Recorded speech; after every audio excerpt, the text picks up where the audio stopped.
Atmos Sprinkler. Ben, merci d'être venu. Merci à vous de m'inviter. C'est génial. Ce qui m'a accroché, bien sûr, c'est ton titre. Ouais. L'agilité du macaque au soccer. Du macaque au soccer. Et tu n'as pas mis football. J'ai mis football après, en fait. Ouais. J'internationalise mon titre et puis très vite dans la conférence, je dis que je vais parler de football parce que sinon je vais me mélanger dans les mots. Vous pouvez même y aller avec football pendant la discussion si vous voulez, il n'y a pas de problème. Alors, l'inspiration du titre?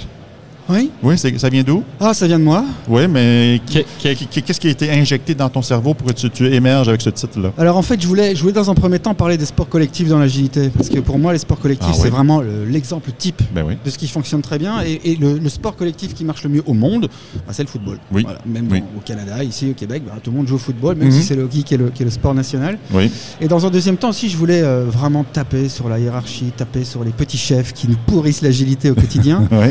Et j'ai fait des recherches, j'ai vu des reportages sur l'effet physiologique sur le cerveau du pouvoir. Oui. Et dans un des reportages, dans un des articles, il parlait des macaques. Alors j'ai commencé à creuser le sujet et alors le lien était fait. Macaque, football. Macaque, football, tu as fait le lien ensemble. C'est merveilleux. Et vas-y, Mathieu. J'étais en train de regarder ailleurs, mais à qui s'adresse votre conférence? Le public cible? Tout le monde. Alors, toutes les personnes qui ont envie de décider de passer vers l'agilité, toutes les personnes qui pensent faire de l'agilité aujourd'hui, toutes les personnes qui ont aussi beaucoup de mal à accepter ce qu'on peut dire. Et en tant que coach agile, je dis souvent, c'est pas la bonne façon de parler, c'est pas la bonne façon de discuter, etc. Pourquoi vous faites ceci, pourquoi vous faites cela? Voilà. J'ai vraiment envie que tout le monde comprenne qu'on perd énormément d'énergie en fait à essayer de survivre au sein d'une entreprise, voire même d'y grimper, et qu'on se fout complètement au final du produit. Ce qui est vraiment dommage, parce que le produit, ça doit être au cœur de tout, au final. Et tu as fait de l'observation, ou sinon l'hypothèse, je ne sais pas, on se connaît pas bien, que les comportements influencent la structure? C'est la structure qui influence la structure. Oui. C'est l'inverse. C'est du déterminisme. Ça fait plein de sens. C'est très system thinking, c'est la pensée systémique. Mais nous sommes éduqués comme ça de toute manière. Déjà à l'école, on nous met en compétition. Qui est le premier de classe, qui est le dernier de classe, qui va être le délégué de classe, le chef de classe, celui qui va dire. Ça commence jeune. Ça commence très jeune, effectivement. Et nos comportements changent. Plus on a des responsabilités, moins on nous met en porte-à-faux par rapport à nos attitudes ou à nos mauvaises décisions, etc. Donc moins on se remet en question. On se remet en question. Moins on est agile et plus on donne des ordres parce que c'est facile de donner des ordres. Oui. En fait, il y a un côté de satisfaction instantanée quand on donne des ordres, parce qu'on voit le résultat immédiatement. C'est ça. La minute qu'on quitte, par contre, il se passe autre chose. Exactement, oui. Puis c'est ça. Oui. Comme par exemple, qu'est-ce qui se passe? Et forcément, le problème de l'ordre, c'est qu'on tue la créativité. Et la créativité, c'est ce qui amène la valeur. Voilà. Je l'ai dit tout à l'heure dans la conférence, mais le produit, c'est aussi le staff en fait. Une équipe qui a envie de travailler ensemble, l'envie de bosser ensemble, de se voir le matin, ça va donner un résultat complètement différent à la fin. Clairement. Évidemment, il faut une stratégie business, il faut une vision business, une vision produit, tout ça doit être corrélé ensemble, ça c'est normal. Mais si l'équipe même se contente simplement d'obéir aux ordres, souvent dans la peur ou dans l'inquiétude, de ne pas la déresponsabilisation aussi, ça va dans les deux sens. C'est ça. Oui. Et la liberté, ça fait peur à beaucoup de gens, évidemment. Mais c'est ça avec la corde, on peut se pendre. Hein? Exactement. C'est ça, voilà. C'est très vrai. Est-ce que ça arrive réellement? De se pendre? Oui. Ça dépend de la culture, de la structure en place. Parce qu'il y a des gens qui font une gaffe, ils s'appellent à leur revue annuelle. Le coach, c'est pas vraiment de la liberté, c'est littéralement... on en parle beaucoup aussi dans le milieu de recrutement. Est-ce que c'est vraiment encore nécessaire de faire des revues annuelles ou semestrielles ou trimestrielles, d'objectifs personnels? Si on le faisait en temps réel? Exact. Oui, de trimestriel, d'annuel. Oui, la vraie récompense, c'est le produit, c'est le client qui est heureux, donc c'est l'entreprise qui gagne, tout le monde gagne. Oui. Excusez, on s'est retourné vers moi. Donc, donc votre conférence a eu lieu un petit peu plus tôt dans la journée. Oui, c'était une des premières. Quand vous êtes sorti de votre conférence, comment vous êtes-vous senti? Bien, libéré déjà dans le track forcément. J'ai toujours le track avant de faire une conférence, c'est normal. C'est un exercice que je pratique depuis peu de temps, donc je donne beaucoup de cours. Je donne énormément de cours, mais les conférences c'est plus récent. J'ai envie de changer un peu. Certaines personnes sont venues me trouver pour me dire que c'était intéressant et que c'était une approche différente. Donc ça c'est la bonne récompense, la vraie récompense. Mais pourquoi je me lève le matin, voilà. J'imagine que vous avez reçu quelques questions à la fin peut-être ou pendant votre conférence. La question qui vous a le plus surprise, quelle était-elle? Il n'y a pas vraiment de question qui m'a surprise, non, vraiment pas. On m'a simplement demandé pourquoi j'assimilais le coach au product owner. Okay. Le coach de foot, l'entraîneur, c'est exactement ça en fait. Un coach, ça donne une vision du jeu. C'est vrai. Oui. Et la vision du produit, c'est qui? C'est le product owner. Enfin, en tout cas, in fine, dans l'équipe Scrum et dans l'équipe Agile, c'est ça. Et voilà, c'était une question que je trouvais vraiment intéressante. Puis au foot, au soccer, le but est clair, est connu, est obvious de tout le monde. C'est mettre le ballon dans le filet de l'autre côté. C'est connu et c'est simple. Lorsque c'est un product owner, c'est une toute autre partie. C'est pas nécessairement clair où il est le but, qu'est-ce qu'on désire faire réellement. Oui, mais alors ça, c'est justement le travail. C'est pas parce que vous faites des choses compliquées que vous êtes des personnes intelligentes. Si vous faites des choses compliquées, vous êtes des personnes compliquées. Et les personnes compliquées, on va réutiliser cette citation quelque part. Il est difficile de faire simple. Et oui, il est difficile de faire simple parce que c'est l'aboutissement du travail. Alors, vous adorez probablement la musique, mais regardez Eric Clapton jouer la guitare. Tout le monde, quand on regarde Eric Clapton jouer la guitare, j'ai tout de suite l'impression de dire en 2 minutes, c'est des années de travail. Et c'est exactement ça pour le product owner aussi, avoir une vision de produit simple et comprendre si on donne de la valeur ou pas. Ça nécessite tellement d'informations upfront et après aussi avec les stakeholders, avec les clients, avoir des bons chiffres avant et après, jamais pendant, avant et après. Et ça, c'est très compliqué à mettre en place, évidemment. Et ça prend du temps. Et c'est ça qu'on se refuse de faire la plupart du temps.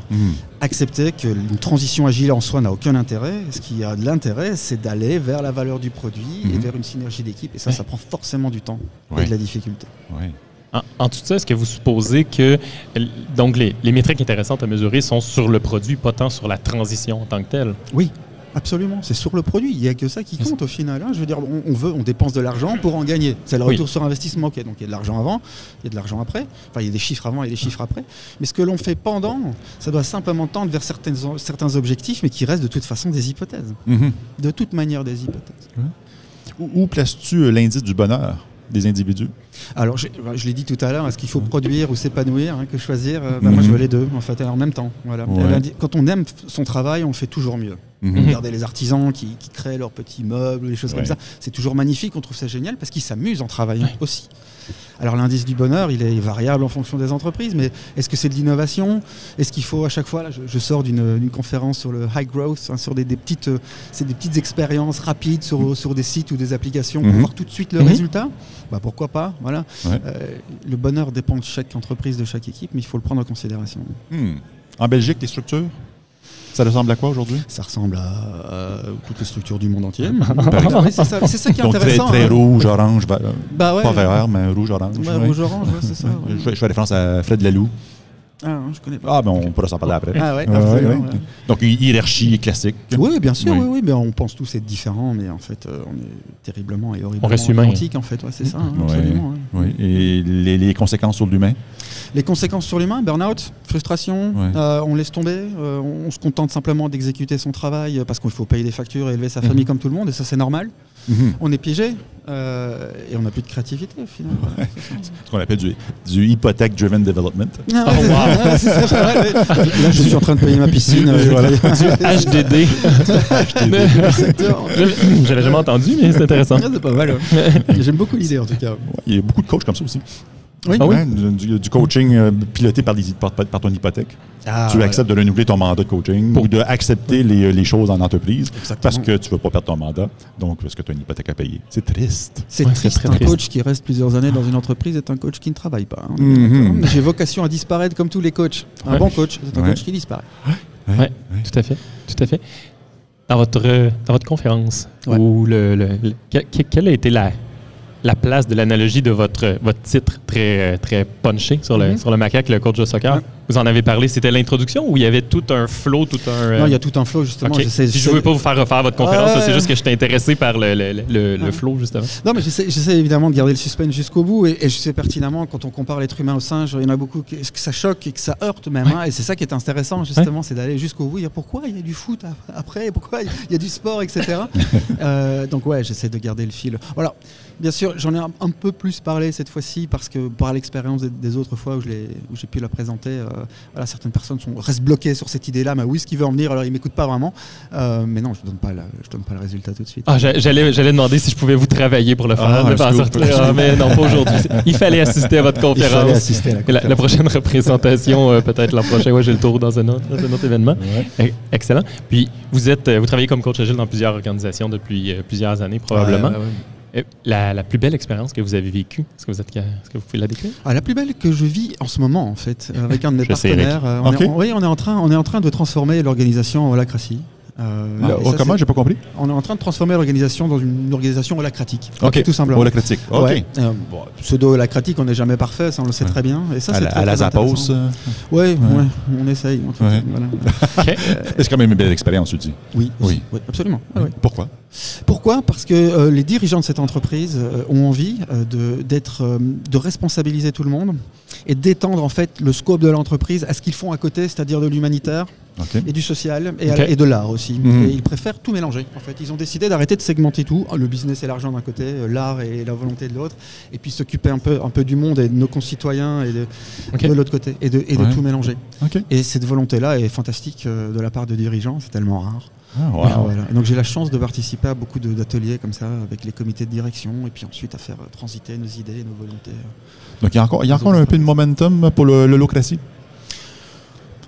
Probablement, oui et non. Je sais qu'il y a 2-3 ans, c'était le sujet de l'art. Oui, c'est ça, absolument. J'ai mentionné Zappos, mais depuis un an ou deux, je n'entends plus parler, je ne vois plus d'articles passer sur le sujet. On scale des JAL partout maintenant, Essayez déjà de faire de l'agilité tout court. On n'ira pas là.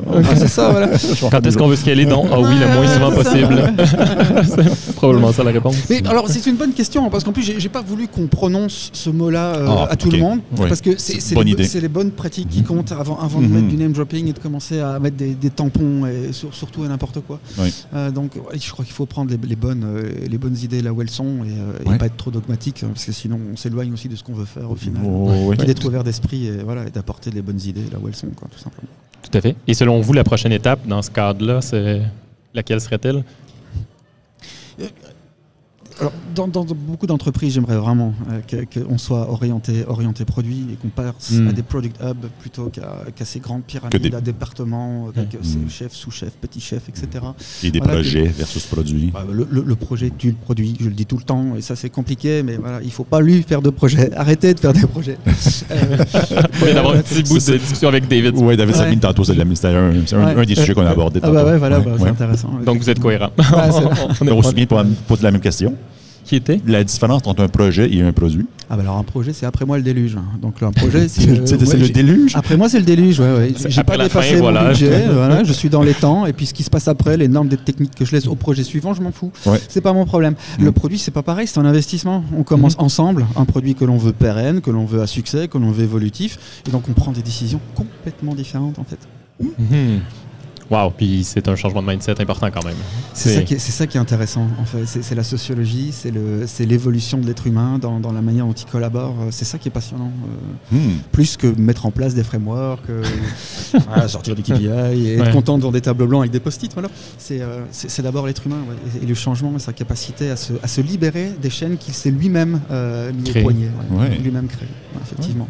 Oui, quand même. Puis, merde, j'ai perdu mon fil. Aïe. Il est juste là. C'était facile, celle-là. Donc, j'imagine qu'actuellement, vous essayez de faire ce virage-là, projet vers produit, tranquillement, pas vite. Le plus gros frein que vous voyez à ce changement de mindset-là? L'être humain. Le changement tout court, en fait. Que ce soit changer de mindset dans une entreprise, changer de coiffure, déménager... c'est toujours l'éternel conflit entre le cerveau et les tripes. Les tripes ont envie parce on sent bien que le monde change et qu'il faut évoluer. On est fait pour ça, pour s'adapter et évoluer. Le cerveau, lui, il adore le confort. Il aime que les choses ne changent pas, la rationalité, c'est là et c'est pas ailleurs, tout est bien passé. Voilà. C'est ce conflit-là, le plus gros problème au final. Et à côté de ça, il y a tous les autres sentiments qui interviennent comme la peur, l'angoisse, etc. évidemment. On a eu en entrevue il n'y a pas longtemps Joseph Rossi. Il parlait de l'immunité au changement. Donc, les transplantations cardiaques, par exemple. Donc, un système immunitaire, c'est bon quand tu as un rhume, une grippe, c'est fantastique, mais lors d'une transplantation... on l'aime moins, notre système. C'est ça, effectivement. Et qu'on voit souvent les transformations, les changements de comportement comme étant une douleur qui est générée. Donc, oui, je veux être collaboratif et participatif, mais ça me crée une douleur parce que je me suis promis une promesse noble à moi-même que j'étais pour avoir toutes les réponses. Bien sûr.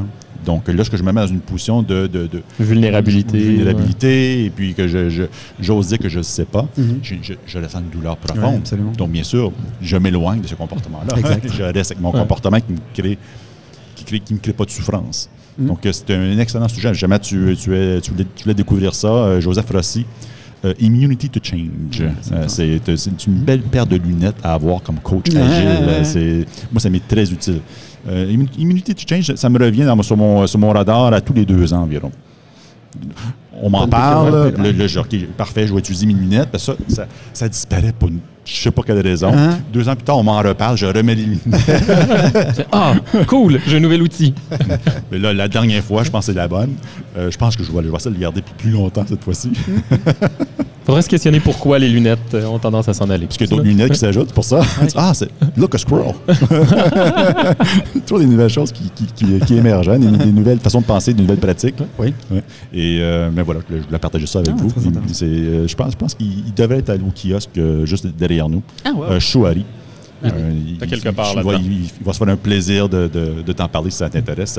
Très intéressant. C'est un des gros avantages pour un coach, ça crée une sacrée belle empathie. Ah oui. Ça, l'empathie, c'est très, très important. Ça ne vient pas naturel chez tous les coachs, moi inclus. Oui. Et la paire de lunettes permet de faire preuve d'empathie à des gens qui résistent à un changement X, un comportement Y. Je me définis souvent comme un misanthrope humaniste, en fait. Un misanthrope humaniste. J'aime les gens autant que je les déteste, dans leur comportement. C'est ça. Parce que l'être humain est tout à fait capable de faire tout et n'importe quoi. Il n'a pas de limites, à part les limites de la physique, etc. Mais je veux dire, il est capable de changer quand il faut vraiment, quand c'est nécessaire. Souvent, c'est dans la violence, le sang, les larmes, etc. Mais quand c'est rendu sentiment d'urgence. Et à côté de ça, il a aussi la capacité de rester totalement statique et de ne rien changer, et d'être même totalement en panique, en fait, en peur en permanence, et d'avoir des attitudes inutiles et improductives. Le bien, le mal. Donc misanthrope et misanthrope humaniste. Voilà. On a parlé d'une nouvelle expression. Il y avait le stressé en paix tantôt. Le stressé en paix. C'est pas mal aussi, ça. Iconoclaste. C'est le même monsieur, c'est Frédéric. Qui était iconoclaste, je ne sais plus quoi. Peu importe. Flandeur. Oui, merci. On a la foule qui répond. On fait souffler des réponses. On va faire un recueil des maximes des coachs agiles. En fait, on va les mettre sur chacun des thumbnails sur YouTube avec voici notre misanthrope humaniste. C'est fort intéressant. Comment vous voyez votre après-midi? Il y a 2 conférences que je voudrais voir. J'aime beaucoup, là, il y a le comment planter son projet et pas se faire choper. Ça m'intéresse beaucoup. Parce que je n'ai pas eu la chance de voir ce monsieur le matin. Je pense qu'il a parlé d'arrêter les estimations. C'est quelque chose que j'adore. J'adore. J'ai pas eu l'opportunité de le voir. Et puis ensuite, j'espère faire un peu de réseautage, évidemment, rencontrer des gens. C'est le bon endroit. C'est évidemment le bon endroit. Très, très bien organisé ici, d'ailleurs, je dois dire. On est vraiment chouchouté. Tout à fait. Quand on arrive, c'est très agréable de venir faire une conférence ici. Et tout fait par des bénévoles. En plus, c'est fou. On admire beaucoup les gens qui organisent l'Agile-Tour à Montréal. C'est fantastique. Fantastique. Les gens qui veulent en savoir plus, qui peuvent te contacter? LinkedIn, oui, bien sûr. Alexandre Hermans, Sacher et Mayonnaise. Voilà. J'ai quelques vidéos aussi sur YouTube avec un partenaire qui s'appelle Maltem Experience, où je fais quelques vidéos sur le Product Owner, le Product Backlog, qu'est-ce qu'un beau coach agile, etc. C'est le titre encore? Maltem Experience avec un X. Et puis, j'écris des articles sur LinkedIn principalement. On va l'ajouter dans la description. C'est quelque part en bas ici. Là. Je vous remercie beaucoup. C'est hyper passionnant. Merci de votre dynamisme, votre présence on la sent. C'est bien. C'est gentil, merci. Puis je l'ai dit, je pense, dans la conversation qu'on a eue par email, par courriel ensemble. Je suis très, très honoré d'avoir été choisi. C'est nous qui t'honorés. Merci beaucoup. Merci à vous. Merci de votre temps. Un bon Agile Tour. Merci. Au revoir. Au revoir.